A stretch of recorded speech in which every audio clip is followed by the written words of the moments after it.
ආයුබෝවන් දූදරුවනි පන්නිපිටිය ධර්මපාල විද්‍යාලයේ උසස් පෙළ කලාංශයේ විෂය ඉගැන්වීම සඳහා අපි අද ආරම්භ කරනවා.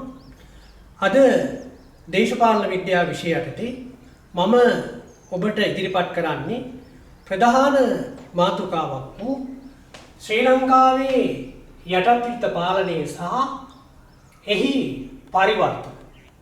මේ මාතෘකාව යටතේ තමයි අපි අද ඔබට කරුණු සාකච්ඡා කරන්නේ. දරුවනි, ඔබ දන්නවා ශ්‍රී ලංකාවේ යටත්විත්ත පාලනය 1505 සිට ආරම්භ වෙනවා. එය ක්‍රියාත්මක වෙනවා 1948 දක්වා. ඔබ දන්නවා ලංකාවට මුලින්ම 1505 දී බටහිර ජාතියක් වූ පෘතුගීසීන් තමයි මුලින්ම පැමිණෙන්නේ. ඊට පස්සේ ලන්දේසීන්, ඉංග්‍රීසීන් මෙරට ආක්‍රමණය කොට දිගු කාලයක් පාලනය කරනවා. ඒ පාලනය කරන කාලය 1505 සිට 1948 දක්වා කාලය අපි ගණනය කරගන්නවා. එම කාලය අපි සලකන්නේ ශ්‍රී ලංකාවේ යටත් විජිත පාලනය කියලා. ඒ වගේම මේ බටහිර යුරෝපා ජාතීන් ලංකාව පාලනය කරද්දී මෙහි ඇති වූ සමාජ ආර්ථික හා දේශපාලන ප්‍රතිඵල මේ යටතේ අපි සාකච්ඡාවට ගෙනෙනවා. ඒ අනුව අපි දන්නවා 1505 ලංකාවට පැමිණෙන පෘතුගීසීන් ඔවුන් මෙරට මුහුදුබඩ පළාත් පාලනය කොට ඊට පසුව ඔවුන්ගෙන් එම ප්‍රදේශ පාලන බලය අත්පත් කරගන්නේ ලන්දේසීන්. ඔබ දන්නවා 1796 ලංකාව ඉංග්‍රීසීන් විසින් පාලනය ආරම්භ කරනවා. ඒ පාලනය ඉංග්‍රීසීන් ගෙනියනවා 1948 තික්ම. මේ කාලය තුල ලංකාවට හඳුන්වා දෙන ලද විවිධ ආණ්ඩු ක්‍රම ප්‍රතිසංස්කරණයන් ඔස්සේ මෙරට සමාජ, ආර්ථික, දේශපාලන යන ක්ෂේත්‍රයන් තුල වෙනස්කම් රාශියක් ඇති වෙනවා.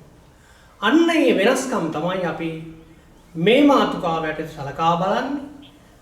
ලංකාවේ සිදු වූ යටත් විජිත පරිවර්තන වශයෙන් බ්‍රිතාන්‍ය අධිරාජ්‍යවාදී යටත් විජිත පාලකයින් 1796 සිට 1815 මාර්තු මාස 2 වෙනිදා දක්වා සම්පූර්ණයෙන්ම මුහුදුබඩ පළාත් තමන්ගේ පාලනයට නතු කරගන්නවා.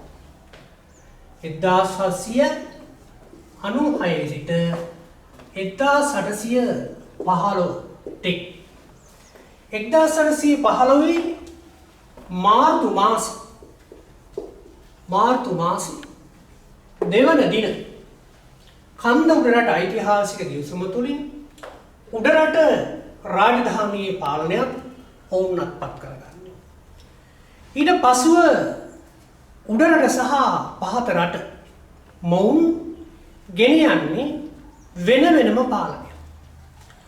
පහත රට මුහුදුබඩ ප්‍රදේශ බ්‍රිතාන්‍ය පාලකයන් පාලනය කරන්නේ බටහිර ක්‍රමයට.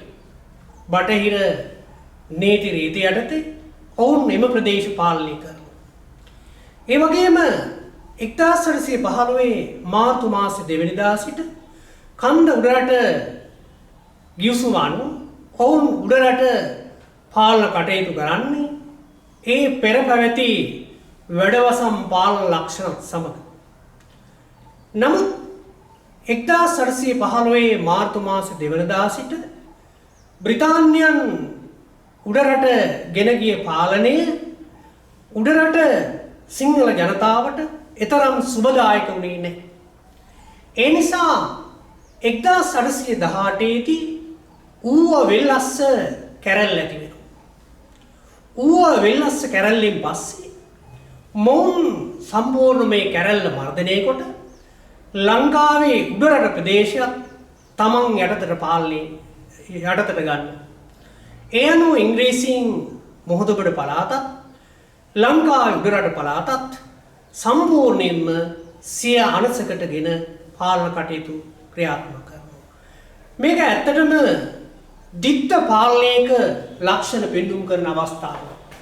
දිත්ත පාලනය. මේකට අපි දිත්ත පාලනයක් කියලා කියනවා. දිත්ත පාලනය. නමුත් ඉංග්‍රීසීන් සිදු කළ මේ පාලන ක්‍රමය එතරම් ඔවුන්ට වැඩදායක වුණේ නැහැ. ඔවුන් ලංකාව ඇතුළු යටත් විජිත රාජ්‍යයන් නිර්මාණය කරගත්තේ ඔවුන්ගේ ලාභ ප්‍රයෝජන සඳහා. ලංකාව යටත් විජිත රාජ්‍යයක් බවට පරිවර්තනය කිරීම තුළින් ඔවුන්ට ලාභ ලැබීමට වඩා සුවිශාල වශයෙන් පාඩු විඳීමට සිදු වුණා. මෙරට පාලනය සඳහා ඔවුන්ට දැඩි ආරක්ෂක වියදමක් ඒ වගේම පාලන වියදමක් දරන්න සිද්ධ වුණා. මේ නිසා ඔවුන් ඒ සඳහා අවශ්‍ය මිල මුදල් බ්‍රිතාන්‍යයෙන් පවාගෙන මෙරට ලාභ ලැබීමට අල්ලාගත් බ්‍රිතාන්‍යයන්ට සිදු වුණේ බ්‍රිතාන්‍යයෙන් මුදල් ගෙන්නගෙන ලංකාව පාලනය කිරීමට. ඒ සඳහා සිදු කළ ක්‍රියාදාමයන් තුළින් යම් යම් අවස්ථාවලදී බ්‍රිතාන්‍යයේ පාර්ලිමේන්තුවේ පවා ලංකාවේ යටත් විජිත පාලනය පිළිබඳ විවේචන ඉදිරිපත් වුණා. කෙසේ නමුත් ලංකාවේ යටත් විජිත රාජ්‍ය ලාභ ලබන තත්ත්වයට පත් කරන්න මොවුන් අදහස් කරනවා. ඒ සඳහා ඔවුන් මුලින්ම මේ යටත් විජිත පාලනය තුළ 1833 දී ලංකාවට හඳුන්වා දෙනවා කෝල්බ්‍රුක් ආණ්ඩු ක්‍රම ප්‍රතිසංස්කරණය. බ්‍රිතාන්‍යයන් ලංකාවට 1833 දී කෝල්බ්‍රුක් ආණ්ඩු ක්‍රම ප්‍රතිසංස්කරණය හඳුන්වා දෙනවා. මේ ප්‍රතිසංස්කරණය ඔස්සේ මෙරට ක්‍රියාත්මක කරන ප්‍රතිසංස්කරණ යෝජනා මගින් මේ රටේ සමාජ ආර්ථික දේශපාලන කියන ක්ෂේත්‍රයන් තුළ සුවිශාල පරිවර්තනයක් ඇති කරනවා. ඔවුන් එම ආණ්ඩු ක්‍රමයේ ඔස්සේ ලංකාවට දේශපාලන සමාජ ආර්ථික ප්‍රතිසංස්කරණ රැසක් ඉදිරිපත් කරනවා.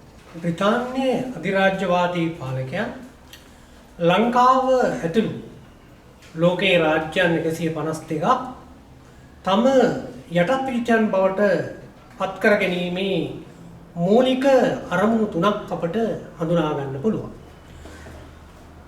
එයින් පළවෙනි අරමුණ තමයි පාලන සහ ආරක්ෂක වියදම් අධික වීම. ඔබ දන්නවා ලංකාව බ්‍රිතාන්‍යයන් අත්පත් කර ගැනීමෙන් පසුව මෙරට පාලනය කිරීම සඳහා සුවිශාල වියදමක් දැරීමට සිදු වුණා. විශේෂයෙන් ලාංකිකයෝ උඩරට වැසියෝ බ්‍රිතාන්‍ය පාලනයට එරෙහිව තැන් තැන්වල විවිධ සටන් කැරලි දියක් කළා. මේවා මර්ධනය කිරීම සඳහා බ්‍රිතාන්‍යයෙන් අමතර හමුදාව ඒ වගේම යුද උපකරණ ලංකාවට ගෙන ඒමට සිද්ධ වුණා. අන්න ඒ නිසා බ්‍රිතාන්‍යයන්ට මේ රටේ ආරක්ෂක වියදම් අධික වුණා. ඒ වගේම මේ වෙනකොට ලංකාව තුල බ්‍රිතාන්‍යයන් ක්‍රියාත්මක කළ පළාත් පාලන ක්‍රමයේ පාලන වියදම අධික වෙන්න තවත් හේතුවක් වුණා. කොහොම නමුත් මුළු ලංකාවම යටත් විජිතයක් ලෙස ගොඩනගා ගැනීම තුළින් මොවුන් අපේක්ෂා කළා මෙම පාලන සහ ආරක්ෂක වියදම් අඩු කරගන්න. ඒ වගේම බ්‍රිතාන්‍යයන්ගේ තවත් අරමුණක් තමයි ඒ බටහිර සංස්කෘතිය මේ ලාංකික සමාජය තුළ රෝපණය කිරීම. ඔවුන් තමන්ගේ අරමුණු කරා ගමන් කිරීමේ සුවිශේෂ මාධ්‍යයක් ලෙස ඔවුන් අපේක්ෂා කරනවා මෙරට බටහිර සංස්කෘතිය ඔවුන්ගේ සංස්කෘතිය මේ රටේ රෝපණය කරන්න. ඒකත් පහසුවෙන්ම කරන්න පුළුවන් ඔවුන්ට ලංකාව යටත් වීතියක් බවට පරිවර්තනය කිරීම. ඊළඟට තුන්වෙනි කාරණේ තමයි තම මව් රාජ්‍යයේ උපරිම යහපත සඳහා ලංකාව සම්පූර්ණයෙන් යටත් වීතියක් බවට පත් කර ගැනීම. ඒ කියන්නේ බ්‍රිතාන්‍ය අධිරාජ්‍යවාදී පාලකයින්ගේ සම්පූර්ණම යහපත අභිවෘද්ධිය උපරිමාකාරයෙන් ඉටු කර ගැනීමේ අපේක්ෂාවෙන් යුක්තව තමයි මොවුන් ලංකාව යටත් වීතියක් බවට පරිවර්තනය කරන්නේ. මේ ආකාරයට සිය අරමුණු ඉටු කර ගැනීම සඳහා ලංකාව යටත් වීතියක් බවට සම්පූර්ණයෙන් පරිවර්තනය කිරීමේ ප්‍රධානතම ක්‍රියාමාර්ගය තමයි 1833 දී ලංකාවට කෝල්බ්රුක් කැමරන් ආණ්ඩුක්‍රම ප්‍රතිසංස්කරණ යෝජනා ගෙනේ. ඊට පසු කාලීනව වරින් වර ආණ්ඩුක්‍රම ප්‍රතිසංස්කරණ රැසක් ඉදිරිපත් කරන ආකාරය අපට දකින්න ලැබෙනවා. බ්‍රිතාන්‍ය යටත්වීත පාලන සමය ආරම්භයේදී බ්‍රිතාන්‍යයන් විසින් ලංකාවට සමාජ ආර්ථික හා දේශපාලන ප්‍රතිසංස්කරණ යෝජනා රැසක් ඉදිරිපත් කරලා තියෙනවා. ඒ ප්‍රතිසංස්කරණ යෝජනා අතර අංක 1 ප්‍රධාන ප්‍රතිසංස්කරණ යෝජනාවක් ලෙස රාජකාරී ක්‍රමයේ අහෝසි කිරීම අපට පෙන්වා දෙන්න පුළුවන්. රාජකාරී ක්‍රමය කියන්නේ වැඩවසම් කාලය තුල රජතුමා තමන්ට අවශ්‍ය සේවාව ජනතාවගෙන් ලබාගත් ආකාරය. සමාජයේ පුද්ගලයන් කුලවලට බෙදලා ඒ එක් එක් කුලයට අනිවාර්ය සේවාවක් නියම කළා. ඒක රාජකාරී ක්‍රමයේ හෙවත් අනිවාර්ය සේවා ක්‍රමය කියලා හඳුන්වනවා. ඒ අනුව තමන්ගේ කුලයට අයත් ඒ රාජකාරිය රජතුමා වෙනුවෙන් ඉටු කරන්න ඕන. ඒ ඉටු කිරීම වෙනුවෙන් රජුට අයත් භූමිය ජනතාවට පරිභෝජනය සඳහා නින්දගම් විදිහට ලබා දුන්නා. ඔවුන් මේ වගේ පදිංචි වෙලා ඒවා භුක්ති විඳින්මින් අදාළ රාජකාරී ඉටු කළා. ඒ සඳහා කිසිදු ගෙවීමක් සිදු කළේ නැහැ. ඒ වගේම මේ රාජකාරී ක්‍රමය වැඩවසම් ක්‍රමයක්. මේ නිසා ඉංග්‍රීසීන්ට තමන්ගේ වතු වගාවන් සඳහා අවශ්‍ය ශ්‍රමය නිසි පරිදි ලබා ගැනීමට නොහැකි වුණා. ඔවුන් මේ රාජකාරී ක්‍රමේ අහෝසි කිරීමේ එක යටි අරමුණක් විදිහට තියාගන්නවා. ඔවුන්ගේ වතු වගාවන් සඳහා අවශ්‍ය ශ්‍රමය ලබා ගන්න.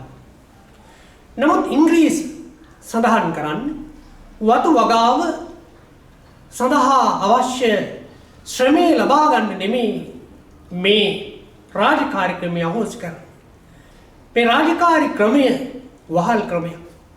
මේ වහල් ක්‍රමයට බැඳ තැබීම මෙයින් පස්සේ නතර වෙනවා. නමුත් ඉංග්‍රීසින් බලාපොරොත්තු වුණේ රාජකාරී ක්‍රමයෙන් මිදෙන අති විශාල ශ්‍රමයක් ඉංග්‍රීසින්ගේ වතු වගාවන් සඳහා ගලාගෙන කියලා. නමුත් ඒක සිද්ධ වුණේ නැහැ. වතු වගාවන් සඳහා ඒ රාජකාරී ක්‍රමයේ අහෝසි කිරීම තුලින් තම ශ්‍රමය ලබා දෙන්න ජනතාව කැමති වුණේ. මොකද උඩරට වාසීන් තමන්ගේ ශ්‍රමය කුලියට ලබා දීමට හෙවත් මුදලට විකිණීමට කැමති වුණේ. මේ නිසා ඔවුන් තමන්ගේ ශ්‍රමයේ විකිණීමෙන් වැළකී සිටියා. ඒ නිසා රාජකාරී ක්‍රමයේ අහෝසි කිරීම තුළින් ඉංග්‍රීසීන්ගේ වතු වගාවන් සඳහා අවශ්‍ය උඩරට ජනතාවගේ ශ්‍රමය ලබා ගැනීමට නොහැකි වුණත් ඒ පැවති වැඩවසම් සමාජ ක්‍රමයේ බිඳ වැටිලා. ඒ සමාජ ක්‍රමයේ බිඳ වැටිලා නව ධනවාදී සමාජ ක්‍රමයක් පසුකාලීනව රෝපණය වන ආකාරය අපට දකින්න පුළුවන්. කෙසේ වත් රාජකාරී ක්‍රමයේ අහෝසි කිරීම තුළින් වතුවගාවන් සඳහා ලබා ගැනීමට අපේක්ෂා කළ ශ්‍රමය ලබා ගැනීමට නොහැකි වූ නිසා ඉංග්‍රීසීන් බ්‍රිතාන්‍ය අධිරාජ්‍යවාදීන් තම ශ්‍රම අවශ්‍යතාවයන් සම්පාදනය කරගන්න දකුණු ඉන්දියානු ද්‍රවිඩ ජනතාව ලංකාවට ගෙනීම.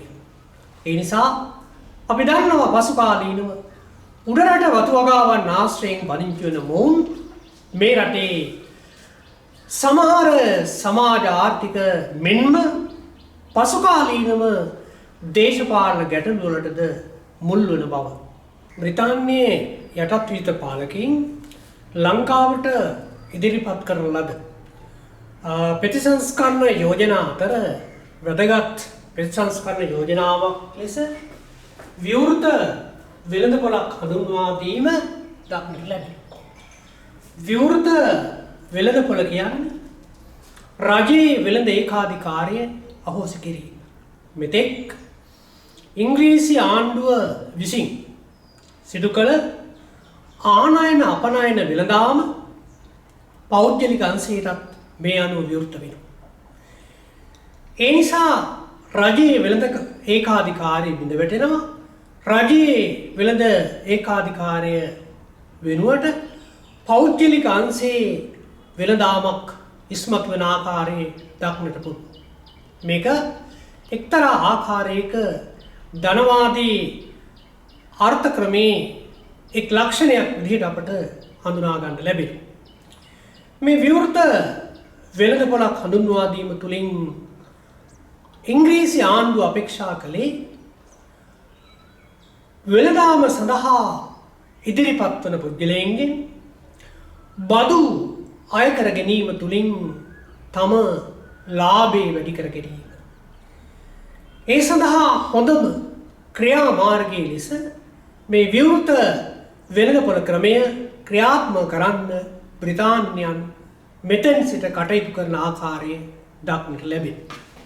බ්‍රිතාන්‍යයන් ලංකාවට ඉදිරිපත් කළ ප්‍රතිසංස්කරණ යෝජනා අතර ආණ්ඩුකාරවරයාගේ බලතල සීමා කිරීම, එසේ නැතිනම් සංවර්ණය කිරීම තවත් වැදගත් ප්‍රතිසංස්කරණ යෝජනා. බ්‍රිතාන්‍යයන් ආණ්ඩුකාරවරයාගේ බලතල සීමා කිරීමට අදහස් කළේ පෞද්ගලික ව්‍යවසායකයන්ට මෙරට ව්‍යාපාර ක්ෂේත්‍රයේ තුල නිරත වීම සඳහා අවශ්‍ය නිදහස ලබා දීමේ අරමුණ මුල් කොටගෙන ඒ තුලින් ඔවුන් අපේක්ෂා කළ පෞද්ගලික ව්‍යවසායකත්වය මේ රටේ වර්ධනය කිරීමට. ඒ තුලින් ඉංග්‍රීසීන්ට විශාල ආදායමක් ලබා ගැනීමට අපේක්ෂා කළා ඔවුන්. ආණ්ඩුකාරවරයාගේ බලතල සංවර්ණය කිරීම සඳහා අනුගමනය කළ ක්‍රියාමාර්ග අතර අපට දක්නට ලැබෙනවා ව්‍යවස්ථාදායක සභාවක් හඳුන්වා දීම.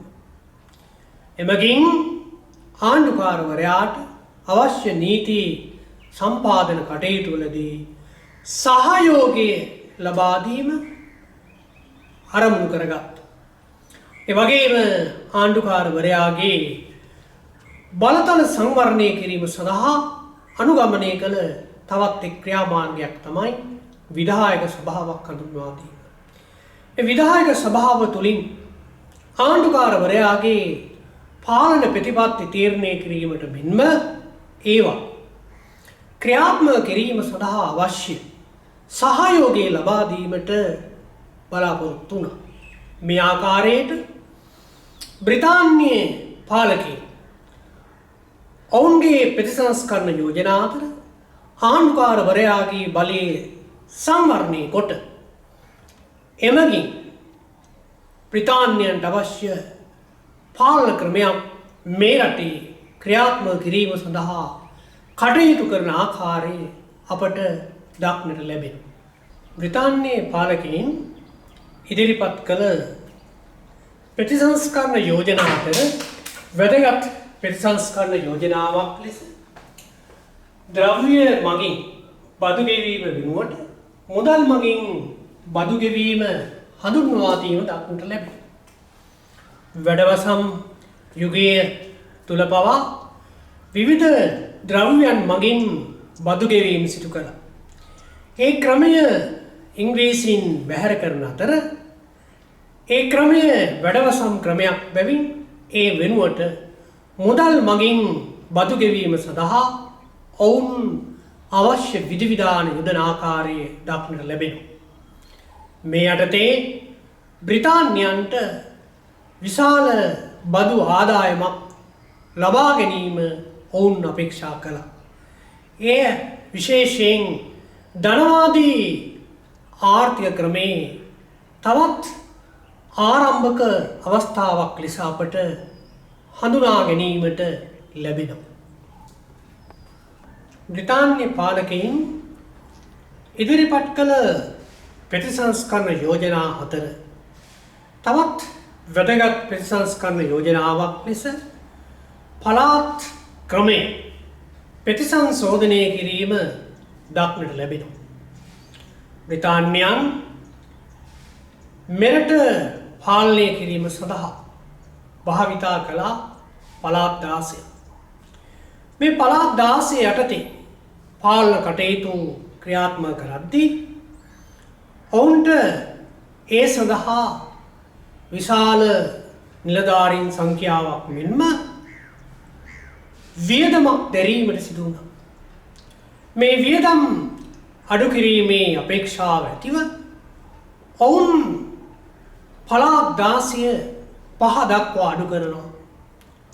උතුර දකුණ නැගෙනහිර බටහිර සහ මධ්‍යම යනුවෙන් පළාත් පහකට කඩලා අර පළාත් 16ක් ඔස්සේ සිදු කළ පාලනය පළාත් පහකට ඇතුළත් කරනවා. මේ පළාත් පහකට ඇතුළත් කිරීම තුළින් අපේක්ෂා කළේ අඩු නිලධාරීන් සංඛ්‍යාවක් යෙදවීමත් ඒ වගේම පාලන වියදම අඩු කර ගැනීමක්ය. ඉංග්‍රීසීන්ට මේ ලාභදායී වුවද මෙරට ජනතාවට පළාත් 16ක් ඔස්සේ පාලනය වෙලා පළාත් 16ක් තුලින් ඉටු කරගත්ත කාර්යයන් පළාත් 5කට සීමා කිරීම තුලින් තම කටයුතු ඉටු කර ගැනීමට යෑමේදී දැඩි අපහසුතාවයකට ලක් වෙන්න මුහුණ දෙන්න සිදු වුණා. බ්‍රිතාන්‍යයේ යටත් විත පාලකයන් ලංකාව සඳහා ඉදිරිපත් කරන ලද ප්‍රතිසංස්කරණ යෝජනා අතර සිවිල් සේවය ප්‍රතිසංවිධානය කිරීම දක්නට ලැබෙනවා. එකල ලංකාව සම්පූර්ණයෙන්ම පාලනය කළේ සිවිල් නිලධාරීන් ඔස්සේ. ඉංග්‍රීසීන් මුහුදුබඩ පළාත් ඇතුළු මුළු ලංකාවම සිවිල් නිලධාරීන් යොදා ගැනීම තුළින් පාලන කටයුතු සිදු කළා. සිවිල් නිලධාරීන් ඔස්සේ සිදු කළ පාලනය නිසා ඔවුන්ට විශාල වියදමක් දැරීමට සිදු වුණා.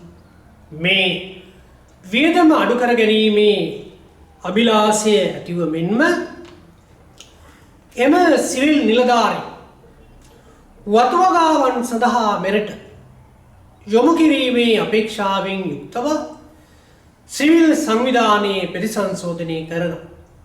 මේ යටතේ සිවිල් නිලධාරීන්ගේ වැටුප් අඩු කරන අතර විශ්‍රාම වැටුප් අහෝසි කරනවා. මේ නිසා සිවිල් නිලධාරීන් වැටුප් අඩුවීම නිසා සිවිල් සේවයෙන් ඉවත් වෙලා මෙරට වතුවගාවන් සඳහා යොමු වන ආකාරය දක්නට ලැබෙනවා. මුඩුවින් ආඥා පනත යටතේ උඩරට ජනතාවගේ පාරම්පරික ඉඩම් මංකොල්ල කාගත්ත බ්‍රිතාන්‍යයන් එම ඉඩම් සිලින් 50 පැකින්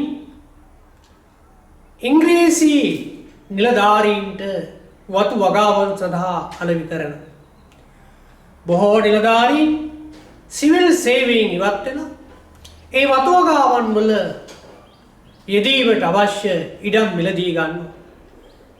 ඒ වතු වගාවන් යටතේ තමන් මිලදීගත් ඒ ඉඩම් වල සිංකෝනා, කෝපි, කොකෝ, තේ, රබර් මෙන්ම පොල්වෙන් කුෂිකාරික භෝග වගා කරන ආකාරය දක්නට ලැබෙනවා. ඉංග්‍රීසීන් නව තාක්ෂණයේ භාවිතයට ගනිමින් ලාභ ලබා ගැනීමේ එක් ක්‍රමවේදයක් ලෙස මෙරට සිවිල් නිලධාරීන් ඔස්සේ වතු වගාවන් මහා පරිමාණයෙන් ව්‍යාප්ත කරනවා. එය පසුකාලීනව මෙරට වතු ආර්ථිකයක් නිර්මාණය වීම සඳහා යම් ආකාරයක බලපෑමක් සිදු කරන අයුරු අපට දක්නට ලැබෙනවා. යටත් විජිත පාලකයින් ලංකාව යටත් විජිත රාජ්‍යයක් බවට පරිවර්තනය කිරීමේ අරමුණ ඇතිව ඉදිරිපත් කරන ලද තවත් වැදගත් දේශපාලන ප්‍රතිසංස්කරණ යෝජනාවක් ලෙස ව්‍යවස්ථාදායක සභාවක් හඳුන්වා දීම දක්නට ලැබෙනවා. ව්‍යවස්ථාදායක සභාවක් හඳුන්වා දීමේ මූලික අරමුණු දෙකක් අපට හඳුනා ගන්න ලැබෙනවා. එයින් ප්‍රධාන අරමුණක් තමයි ආණ්ඩුකාරවරයාගේ පාලන බලතල සහ මුදල් පාලන බලතල යම් තාක් දුරට සංවර්ණය කිරීම හෙවත් සීමා කිරීම. මේ වන විට ආණ්ඩුකාරවරයාට අභිමත පරිදි පාලන කටයුතු සිදු කිරීමටත් මුදල් විය පැහැදම් කිරීමටත් ඉඩකඩ ලැබුණා. මේ නිසා ආණ්ඩුකාරවරයා සිය අභිමතයේ පරිදි මෙම කාර්යයන් ඉටු කිරීම තුළින් බ්‍රිතාන්‍යයන්ට වැඩි වියදමක් දැරීමට සිදු වුණා. ආණ්ඩුකාරවරයාගේ මෙම පාලන බලතල සහ මුදල් පාලන බලතල සීමා කිරීම තුළින් ඒ අධික වියදම අඩු කරගෙන ලාභ ලැබීමට හැකි බව ඉංග්‍රීසීන්ට වැටහුණා. ඒ අනුව ඔවුන් ව්‍යවස්ථාදායක සභාවක් හඳුන්වා දෙනවා. ඒ වගේම ව්‍යවස්ථාදායක සභාවක් හඳුන්වා දීමේ ඊළඟ අරමුණ වන්නේ ආණ්ඩුකාරවරයාට ව්‍යවස්ථාදායක නීති සම්පාදනය කිරීමේදී අවශ්‍ය සහයෝගය ලබා දීම සඳහා විශේෂයෙන් මීට පෙර ආණ්ඩුකාරවරයා සිය අභිමතයේ පරිදි නීති සම්පාදනය කොට පාලනය කළ අතර නමුත් ව්‍යවස්ථාදායක සභාවක් ඇති කිරීම තුළින් ආණ්ඩුකාරවරයාට අවශ්‍ය අනපනත් ඒ ව්‍යවස්ථාදායක සභාවට ඉදිරිපත් කොට ඒ තුළ සම්මත කර ගැනීම තුළින් ක්‍රියාත්මක කිරීමට සිදු වෙනවා. ඒ නිසා ව්‍යවස්ථාදායක කටයුතු වලදී ආණ්ඩුකාරවරයාට සිය අභිමතයේ පරිදි ඒවා සිදු කිරීමට නොහැකි වෙනවා. මේ එක්තරා ආකාරයකින් ආණ්ඩුකාරවරයාගේ ව්‍යවස්ථාදායක බලය සංවර්ණයට ලක් කිරීමක් විදිහට සලකන්න පුළුවන්. එසේම ව්‍යවස්ථාදායක සභාවක් ලංකාවට හඳුන්වා දීම තුළින් විශේෂ දෙයක් පසුකාලීනව සිදු වෙනවා. එනම් මෙරට පාර්ලිමේන්තු ආණ්ඩු ක්‍රමය සඳහා අවශ්‍ය පදනම වැටීම. පසුකාලීනව ව්‍යවස්ථාදායක සභාව ක්‍රමානුකූලව දිගින් දිගටම වර්ධනය වෙමින් ඉදිරියට ගමන් කරන ආකාරය අපට දකින්න පුළුවන්. 1833 කෝල්බෘක් ආණ්ඩු ක්‍රමයේ යටතේ හඳුන්වා දෙන ව්‍යවස්ථාදායක සභාව ආණ්ඩු ක්‍රම ප්‍රතිසංස්කරණයන් කිහිපයක් ඔස්සේ වර්ධනය වෙනවා. බ්‍රිතාන්‍යයේ යටත්විත පාලන සමය තුළ ක්‍රියාත්මක කරන ලද ආණ්ඩු ක්‍රම ප්‍රතිසංස්කරණ ඔස්සේ ව්‍යවස්ථාදායක සභාව වැදගත් දේශපාලන ප්‍රතිසංස්කරණයක් වෙනවා. ඊට හේතුව මා පෙර සඳහන් කළ පරිදි මෙම ව්‍යවස්ථාදායක සභා ක්‍රමය පසුකාලීනව මෙරට පාර්ලිමේන්තු ආණ්ඩු ක්‍රමය කරා ගමන් කිරීමට අවශ්‍ය පදනම ඒ තුළින් ලැබීම. කෙසේවත් මුලින්ම 1833 කෝල්බෘක් කැමරන් ආණ්ඩු ක්‍රම ප්‍රතිසංස්කරණය ඔස්සේ අපට ප්‍රථම ව්‍යවස්ථාදායක සභාව හඳුන්වා දෙනවා. මේ ව්‍යවස්ථාදායක සභාව තුළ මුළු සමාජික සංඛ්‍යාව අපට 15ක් දක්නට ලැබෙනවා. ඊට පසුව 1910 දී හඳුන්වා දෙන 1912 සිට ක්‍රියාත්මක වන ක්‍රූ මෙකලම් ආණ්ඩු ක්‍රමය යටතේ නැවත ව්‍යවස්ථාදායක සභාවක් හඳුන්වා දෙනවා. එම ව්‍යවස්ථාදායක සභාව තුළ සමාජික සංඛ්‍යාව 21ක් දක්නට ලැබෙනවා.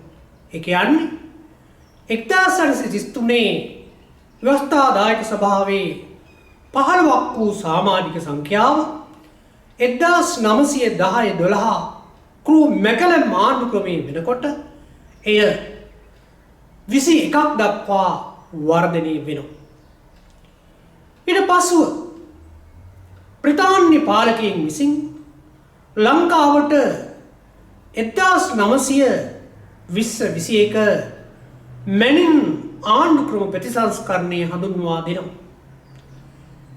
1920 දී හඳුන්වා දෙන මැනින් ආණ්ඩු ක්‍රම ප්‍රතිසංස්කරණය 1921 සිට ක්‍රියාත්මක වන්නේ ව්‍යවස්ථාදායක සභාවේ සමාජික සංඛ්‍යාව 37කින් යුක්ත.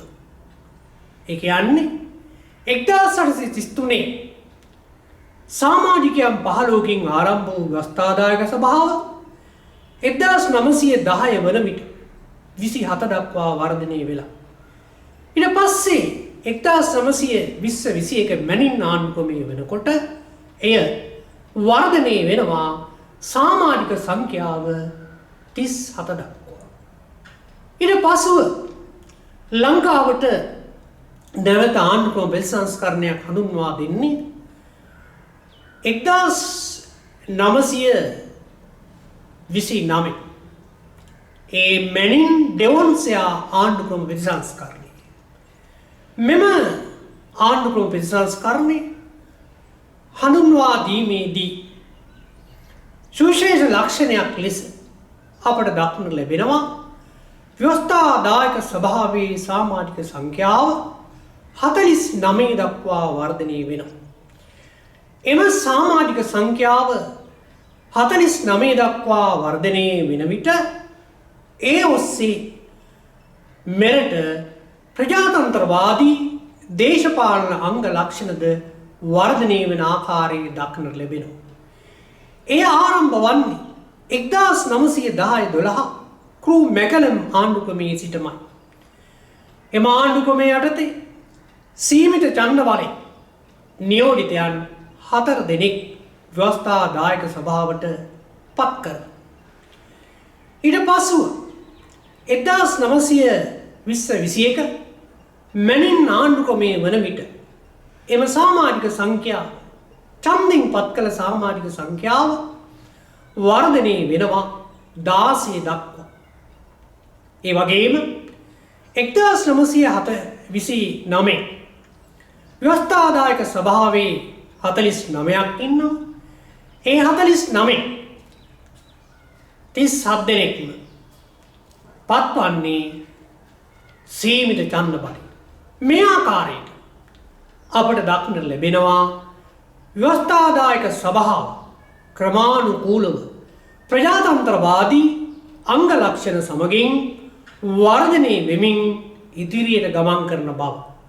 එය බ්‍රිතාන්‍ය යටත්විත පාලන සමය තුළ අපට දක්නට ලැබෙන සුවිශේෂ වැදගත් පරිවර්තනය. 1929 මැනින් ඩෙවොන්සයා ආණ්ඩුක්‍රමයෙන් පස්සේ ලංකාවට හඳුන්වා දෙන්නේ 1931 ඩොනමෝර් ආණ්ඩුක්‍රමය. එම ඩොනමෝර් ආණ්ඩුක්‍රමයේ යටතේ ව්‍යවස්ථාදායක සභාව පරිවර්තනය වෙනවා රාජ්‍ය මන්ත්‍රණ සභාව බවට. මේ රාජ්‍ය මන්ත්‍රණ සභාව සමාජිකයන් 61 දෙනෙකුගෙන් යුක්ත එකක්. එහි සමාජිකයන් නියෝජිතයන් 50ක් පත්වන්නේ මහජන ඡන්දයෙන්. නිල බලයෙන් 30 දෙනෙක් පත් වෙනවා. එමෙන්ම ආණ්ඩුකාරවරයාගේ නාමකරණයෙන් 8 දෙනෙක් පත් වෙනවා. මේ අනුව 61ක් වූ රාජ්‍ය මන්ත්‍රණ සභාව නියෝජන ආණ්ඩුක්‍රමයේ සඳහා තවත් ශක්තිමත් පදනමක් දාන. ඊට පසුව අපට 1947 හඳුන්වා දෙන 1948 සිට මෙරට ක්‍රියාත්මක වන සෝල්බරි ආණ්ඩුක්‍රමයේ දක්නට ලැබෙනවා. එම ආණ්ඩුක්‍රමයේ යටතේ ව්‍යවස්ථාදායකය පාර්ලිමේන්තුව ලෙස හඳුන්වා දෙනවා. මේ පාර්ලිමේන්තුව ව්‍යවස්ථාදායකය ද්විමාණ්ඩලික ආයතනය. එනම් මෙහි නියෝජිත මන්ත්‍රී මණ්ඩලය සෙනෙට් මණ්ඩලය යනුවෙන් නියෝජනය වන ආයතන දෙකක් දක්නට ලැබෙනවා. නියෝජිත මන්ත්‍රී මණ්ඩලය තුල නියෝජිතයින් 101ක් ඉන්නවා. ඒ වගේම සෙනෙට් මන්ත්‍රී මණ්ඩලය තුල මන්ත්‍රීවරු 30ක් ඉන්නවා. නියෝජිත මන්ත්‍රී මණ්ඩලයේ 101 දෙනාගෙන් බහුතරයක් මහජන ඡන්දයෙන් නියෝජිතයන් ලෙස පත්වන මන්ත්‍රීවරු. මේ ආකාරයට 1833 ආරම්භ කළ ව්‍යවස්ථාදායක සභාව ක්‍රමානුකූලව වර්ධනය වෙමින් ඊට වරින් වර ප්‍රජාතන්ත්‍රවාදී අංග ලක්ෂණ එකතු වෙමින් ඉදිරියට ගමන් කරන ආකාරය දක්නට ලැබෙනවා. බ්‍රිතාන්‍ය යටත්විත පාලන සමය තුළ එහි ආරම්භයේදී 1933 දී ආරම්භ කළ ව්‍යවස්ථාදායක සභාව 1948 වෙනකොට පාර්ලිමේන්තුව බවට පත්වෙමින් පුළුල් මහජන නියෝජනයක් ඒ තුළ ආරම්භ වන ආකාරය අපට දක්නට ලැබෙනවා. මෙය බ්‍රිතාන්‍ය යටත්විත පාලන සමය තුළ ලංකාවේ ඇති වූ සුවිශාල වැදගත් දේශපාලන පරිවර්තනයක් ලෙස හඳුනා ගැනීමට ලැබෙනවා. බ්‍රිතාන්‍යයේ යටත්විත පාලන සමය තුළ විධායක සභාවක් හඳුන්වා දීමද ඔවුන් විසින් මෙරට සම්බන්ධයෙන් සිදු කළ වැදගත් ප්‍රතිසංස්කරණ යෝජනාවක් ලෙස දක්නට ලැබෙනවා. 1833 කෝල්බ්‍රුක් ආණ්ඩුක්‍රමයේ යටතේ මුලින්ම හඳුන්වා දෙන විධායක සභාව සමාජිකයන් 6 දෙනෙකුගෙන් යුක්තයි. එහි සභාපතිවරයා ලෙස ආණ්ඩුකාරවරයා කටයුතු කළා. මේ විධායක සභාව හඳුන්වා දීමේ මූලික පරමාර්ථය තමයි ආණ්ඩුකාරවරයාට විධායක කටයුතු වලදී අවශ්‍ය සහයෝගය ලබා දී. එනම් විධායක ප්‍රතිපත්ති තීරණය කිරීමේදී ඊට අවශ්‍ය සහයෝගය ලබා දීමක්, එසේම එම විධායක ප්‍රතිපත්ති ක්‍රියාවට නැගීමේදී ඒ සඳහා අවශ්‍ය සහයෝගය ලබා දීමක් තියෙනවා. මෙම විධායක සභාව අකණ්ඩව 1929 මැනින් දෙවොන්සය ආණ්ඩු ක්‍රමය දක්වාම ඉදිරියට ගමන් කරනවා. එය මෙරට පාර්ලිමේන්තු ආණ්ඩු ක්‍රමය සඳහා අවශ්‍ය මූලික පදනම දැමීමක් බව පසුකාලීනව මැනවින් අනාවරණය වෙනවා. 1931 ඩොනමෝර් ආණ්ඩු ක්‍රම ප්‍රතිසංස්කරණය යටතේ එම විධායක සභාව අමාත්‍ය මණ්ඩලයක් බවට පරිවර්තනය වෙනවා. එසේම 1947 සෝල්බරේ ආණ්ඩු ක්‍රමය යටතේ එය කැබිනට් මණ්ඩලයේ බවට පරිවර්තනය වෙනවා. මේ ආකාරයට බ්‍රිතාන්‍යයේ යටත්විත පාලන සමය තුළ ආරම්භයේදී හඳුන්වා දුන් විධායක සභාව මෙරට දේශපාලන ක්‍රමී වැඩවසම් දේශපාලන ක්‍රමේ සම්පූර්ණයෙන්ම බටහිර දේශපාලන ක්‍රමයේ දක්වා පරිවර්තනය කරන ආකාරය මනා ලෙස හඳුනා ගැනීමට ලැබෙනවා. යටත් විජිත පාලන සමය තුළ බ්‍රිතාන්‍ය අධිරාජ්‍යවාදී පාලකයන් ලංකාවට හඳුන්වා දුන් ප්‍රතිසංස්කරණ යෝජනා අතර ඉංග්‍රීසි අධ්‍යාපන ක්‍රමය හඳුන්වා දීමද දක්නට ලැබෙනවා. මෙතෙක් ලංකාවේ පැවති පිරිවෙන් අධ්‍යාපන ක්‍රමය වෙනුවට සිංහල අධ්‍යාපන ක්‍රමය වෙනුවට සම්පූර්ණයෙන්ම අධ්‍යාපන ක්‍රමය ඉංග්‍රීසි භාෂාව මාධ්‍ය කොටගෙන හැදෑරීම සඳහා මෙම ප්‍රතිසංස්කරණ යෝජනාවෙන් බලාපොරොත්තු වුණා. විශේෂයෙන් ඉංග්‍රීසි අධ්‍යාපන ක්‍රමය ලංකාවට හඳුන්වා දීම තුළින් බ්‍රිතාන්‍ය පාලකයන් ඉටු කර ගැනීමට අපේක්ෂා කළ මූලික අරමුණු දෙකක් තියෙනවා. එයින් ප්‍රධාන අරමුණ තමයි ඉංග්‍රීසි අධ්‍යාපන ක්‍රමය ඔස්සේ බටහිර සංස්කෘතිය මෙරට රෝපණය කිරීම. මෙරට පැවති ආරෝපිත සංස්කෘතිය ඔවුන්ගේ සමාජ තත්ත්වයන්ට නොගැලපුණ අතර ඔවුන්ට මේ නිසා අවශ්‍ය වුණා බටහිර සංස්කෘතිය මෙම ලාංකික සමාජය තුළ රෝපණය කිරීමට. ඒ සඳහා අවශ්‍ය හොඳම මාධ්‍ය ලෙස ඔවුන් ඉංග්‍රීසි අධ්‍යාපන ක්‍රමය තෝරාගන්න. ඒ අනුව ඉංග්‍රීසි අධ්‍යාපන ක්‍රමය ලබා දීම සඳහා ඔවුන් කටයුතු කරනවා. ඒ වගේම ඉංග්‍රීසි අධ්‍යාපන ක්‍රමය හඳුන්වා දීමේ ඊළඟ අරමුණ තමයි බ්‍රිතාන්‍යයන්ට අවශ්‍ය ලිපිකරුවන් සිවිල් නිලධාරීන් මේ රටින් නිර්මාණය කර ගැනීම.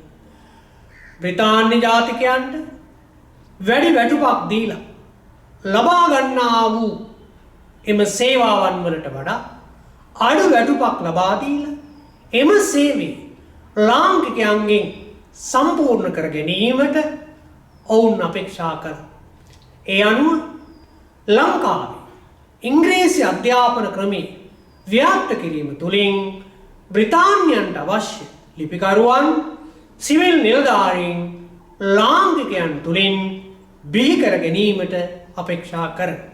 මේ මූලික අරමුණ වූයේ බ්‍රිතාන්‍යයන්ට පාලනය සඳහා යන වියදම් අඩු කර ගැනීම.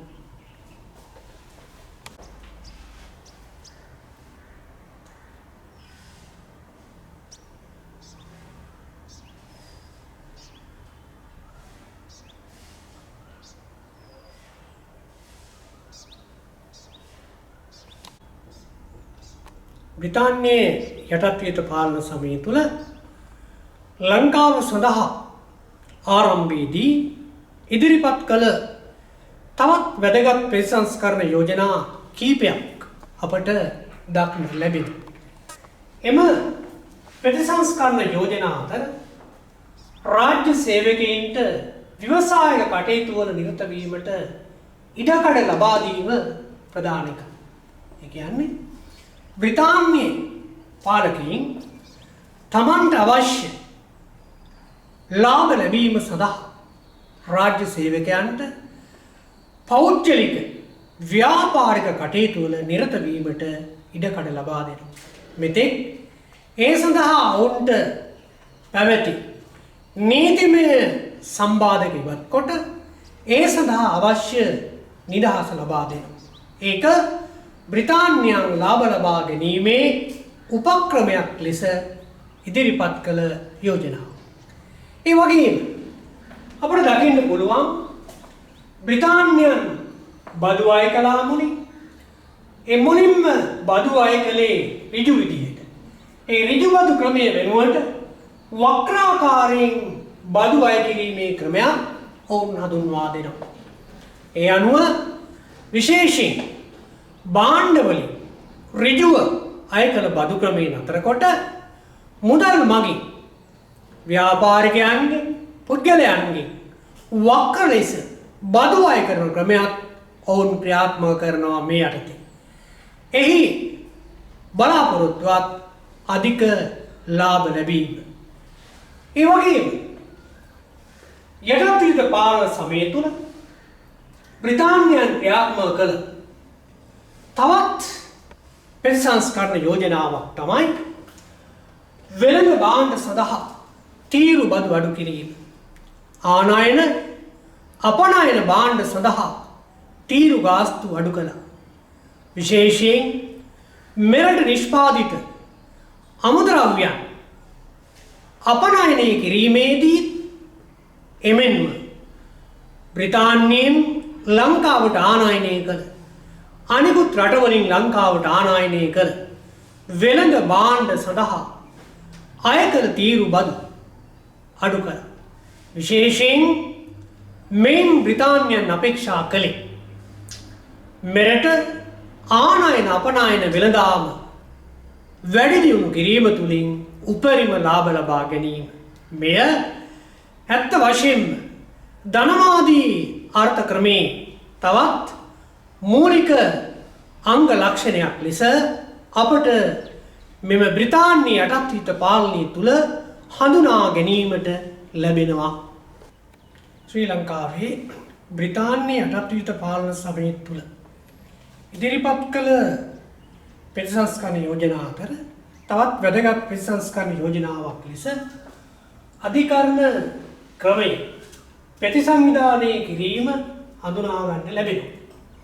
මේ යටතේ විශේෂයෙන් බ්‍රිතාන්‍ය පාලකයන් ආණ්ඩුකාරවරයාගේ පාලනයෙන් සිවිල් උසාවි නිදහස් කිරීම, ඒකීය අධිකරණ ක්‍රමයක් හඳුන්වා දීම, ඒ වගේම ප්‍රධාන නගරවල දිස්ත්‍රික් උසාවි ආරම්භ කිරීම, එමෙන්ම ශ්‍රේෂ්ඨාධිකරණ විනිසුරුවන් බ්‍රිතාන්‍ය කිරීටය මගින් පත් කිරීම කියන ප්‍රතිසංස්කරණ කටයුතු සඳහා අවශ්‍ය විධිවිධාන යොදනවා. විශේෂයෙන් බ්‍රිතාන්‍යයේ ජාතිකයන්ට යුරෝපීයන්ට ශ්‍රේෂ්ඨාධිකරණයේ තුල වෙනම නඩු විභාග කිරීමෙන් දැක් වූ විශේෂ සැලකිලි නතර කිරීම සඳහාද මේ යටතේ යෝජනා කරනවා.